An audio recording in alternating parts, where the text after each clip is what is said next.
Gamp's Law.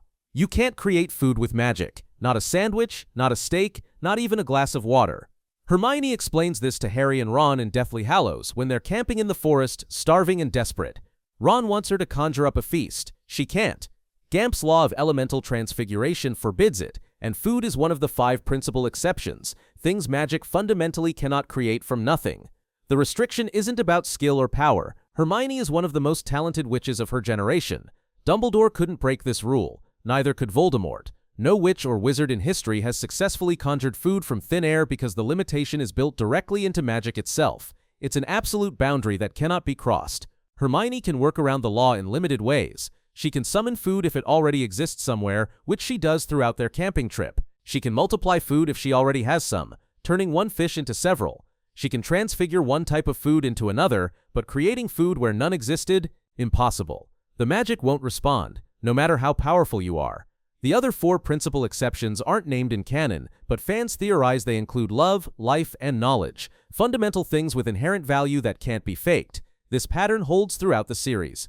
The most powerful magic always requires something genuine. Lily's real sacrifice, true intent behind unforgivable curses, actual knowledge to cast complex spells. This is why the Weasleys stay poor despite being skilled wizards. Why Hogwarts needs house elves cooking meals from real ingredients. Why the wizarding world needs farmers and markets. You can enchant gold, transform lead into silver, create temporary objects, but you can't conjure the bread that keeps you alive. Magic bends reality, but Gamp's Law prevents it from breaking completely. Intent requirement. The killing curse needs real murderous intent. You can't fake it. Barty Crouch Jr., disguised as Mad-Eye Moody, demonstrates this during his illegal defense lesson in 4th year. He tells the class they could all point their wands at him and cast Avada Kedavra right now, and he wouldn't get a nosebleed. Why? Because none of them mean it. The curse requires genuine desire to kill. You have to want someone dead, not pretend, not imagine. Real murderous intent, or the spell won't work.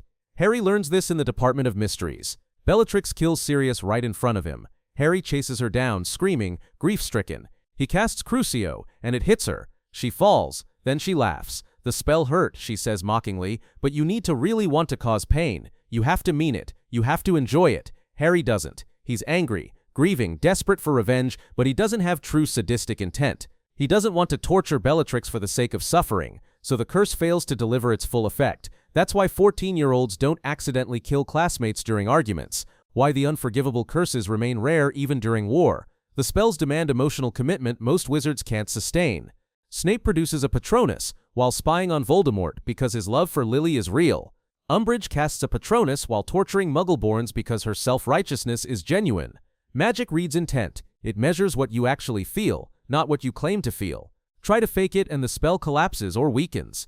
This is why Voldemort is so dangerous. He genuinely feels nothing but contempt for human life. When he casts the killing curse, there's no hesitation, no doubt, no conflicting emotion, just pure intent to end someone's existence. You can't lie to your wand. Time rules. Time turners don't let you change what happened. They force you to create what already happened. Hermione and Harry use the time turner in 3rd year thinking they're going back to save Buckbeak and rescue Sirius, but they're not changing anything. They're going back to do what they already did. When Harry sees someone cast a Patronus across the lake to save him from Dementors, he thinks it's his father. It's not. It's him traveling back 3 hours later. The Patronus always came from future Harry. The timeline never changed. He didn't rewrite history. He fulfilled it. Buckbeak never died. Hermione and Harry saw the executioner raise his axe and heard it swing down. They assumed execution, but they were wrong. The executioner swung into the fence in frustration because Buckbeak was already gone. The Hippogriff was rescued because they already rescued him. Past Hermione and Harry just didn't know it yet. This is a closed loop. Every action they take in the past already happened. They're not rewriting events, they're fulfilling them. The timeline is fixed. You can't save Sirius from falling through the veil because he already fell. You can't stop Cedric's death because it already occurred. You can't prevent your parents from dying because they're already dead. That's why the Ministry restricts time turners so heavily. Eloise Mintumble went back 5 centuries accidentally and aged 500 years trying to return. She nearly died and damaged time itself. During the Battle of the Department of Mysteries, Death Eaters and Order members get caught in temporal distortions, aging and de-aging rapidly. Time magic doesn't give you freedom. It locks you into fate. You can't rewrite history. You can only discover you were always part of it. The universe won't let you create paradoxes, so it forces your actions to align with what already happened. Time turners are prisons disguised as tools. Love magic. Lily Potter's protection required her death. There's no shortcut, no alternative, no easier way. Magic demands prices for its most powerful effects, and love magic demands the highest price of all. Voldemort stands in the nursery on Halloween night 1981 and offers Lily a choice: step aside and live, or die protecting Harry. She chooses death. That choice, made freely with full knowledge, activates magic Voldemort can't understand or counter. Her blood becomes a shield burned into Harry's skin. When Voldemort touches Harry in first year, his hands blister and smoke. The protection isn't a spell Lily cast. It's sacrifice made manifest. It's magic recognizing she gave up everything when she didn't have to. Dumbledore explains it later. Lily could have lived. Voldemort offered her that option multiple times, even hesitating before killing her. She refused every time. Ancient magic recognizes that choice. Dying for someone you love, when you could have survived, creates protection no curse can penetrate. That's why Harry survives the killing curse as a baby. Why he survives again in the Forbidden Forest 17 years later when he walks to his death willingly. His willingness to die, echoing his mother's sacrifice, reactivates the protection for everyone at Hogwarts. Voldemort's spells start failing. His curses don't stick. His control weakens. You can't shortcut love magic. Saying the words doesn't work. Faking the emotion doesn't work. Pretending to sacrifice yourself doesn't count. The magic reads what you gave up and whether you meant it. That's why Voldemort never masters it. He doesn't understand sacrifice. He'd never choose death over survival. To him, there's nothing worth dying for. Love magic can deflect the killing curse and break a Dark Lord's power, but only if you're willing to pay the cost. And that cost is always final. Knowledge barriers. You can't cast what you don't know exists. This creates massive power gaps between wizards that talent alone can't bridge. Harry faces Voldemort in the graveyard at the end of 4th year, and the difference is staggering. Voldemort uses the Imperius Curse, the Cruciatus Curse, Avada Kedavra, and complex shield charms. Harry knows one defensive spell, Expelliarmus. He survives because their brother wands connect and create Priori Incantatem, not because he outskills the Dark Lord. Years later, even after training with Dumbledore and fighting in a war, Harry still doesn't know most of Voldemort's arsenal. He never learns Fiendfire. He never masters Legilimency or Occlumency. He never studies the dark arts beyond defending against them. His power comes from love magic, the Elder Wand's allegiance, and luck, not from superior spell knowledge.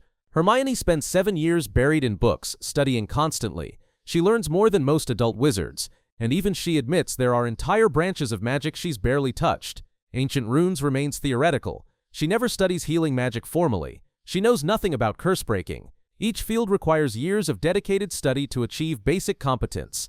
Snape invents spells as a teenager, Levicorpus, Sectum Sempra, Muffliato, but he only accomplishes this because he studied magical theory obsessively, read restricted books, and experimented constantly. Natural talent gave him a starting point. Knowledge made him dangerous. That's why Hogwarts exists. Why the Ministry restricts certain books and keeps dangerous knowledge locked away. Why wandless magic remains rare. It requires understanding magic at a fundamental level most wizards never reach. You can't brute force your way through spells you've never heard of. Voldemort calls himself the greatest sorcerer in the world, and he's probably right, not because he's naturally more powerful, but because he spent 50 years learning everything he possibly could. Death is final. No spell brings back the dead. The resurrection stone doesn't count because it doesn't actually resurrect anyone. Cadmus Peverell learns this the hard way in The Tale of the Three Brothers. He uses the stone to summon his dead fiancée, and she appears, but something is fundamentally wrong. She's cold, distant, suffering. She exists in a state between life and death, neither fully present nor truly gone. Cadmus can't bear seeing her like this and eventually kills himself to join her properly. Harry experiences the same limitation when he uses the stone in the Forbidden Forest. He sees his parents, Sirius and Lupin. They comfort him and walk with him toward his death, but they're not alive. They're echoes, imprints of the people they were, given temporary form by the stone's magic. When Harry drops the stone, they vanish immediately because they were never truly there. Even Voldemort, with all his power and obsessive research into immortality, couldn't reverse death. He spent decades studying the darkest magic available. He created 7 Horcruxes, tearing his soul into pieces and anchoring the fragments to objects. He pushed magic further than perhaps any wizard in history, and all it accomplished was postponing his death, not preventing it. When his Horcruxes were destroyed one by one, he died just like anyone else. No spell saved him. No amount of preparation changed the final outcome. Dumbledore confirms this reality during Harry's experience in King's Cross, whether that conversation happens in Harry's head or in some liminal space between life and death. Death is the next great adventure, Dumbledore says, and magic doesn't conquer it. The Deathly Hallows promise mastery over death, but that's fundamentally a lie. The invisibility cloak hides you from death temporarily. The Elder Wand helps you kill others. The Resurrection Stone shows you shadows of the dead. None of them actually bring anyone back or grant true immortality. Death remains magic's ultimate insurmountable wall. Anti-magic exists. Some places, creatures, and objects block magic completely. Gringotts has the Thief's Downfall, a waterfall that strips away enchantments, disguises, and concealment charms. It washes Hermione's Polyjuice potion right off in Deathly Hallows. Harry, Ron, and Hermione lose their magical disguises instantly. The water doesn't care how powerful you are. It removes magic, period. The Department of Mysteries contains rooms where magic operates under different rules or fails entirely. The Veil Room, the Time Room, the Love Chamber, with its bell jar. These places were built for research because normal magical laws don't fully apply. Spells fail, protections collapse, magic becomes unpredictable. Hogwarts is layered with anti-magic enchantments. You can't apparate or disapparate on school grounds. This protection has been in place for centuries. Even Voldemort walks through the front gates during the Battle of Hogwarts. Even Dumbledore, as headmaster, can't bypass this fundamental ward. It's too strong. Priori Incantatem creates temporary anti-magic zones. When Harry and Voldemort's wands connect in the graveyard, a golden dome forms. Other spells can't penetrate it. Death Eaters try casting curses to help Voldemort. Every spell bounces off. Then there are creatures with natural resistances. Dementors drain magic along with hope. Stand too close and your spells weaken and fail. Dragons have magic-resistant hides requiring multiple stunning spells from several wizards to bring down. Sphinxes see through invisibility cloaks. Magic can always be stopped by other magic. Every offensive spell has a counter. Every protection has a weakness. Wizards built redundant defenses into everything important because they don't fully trust magic.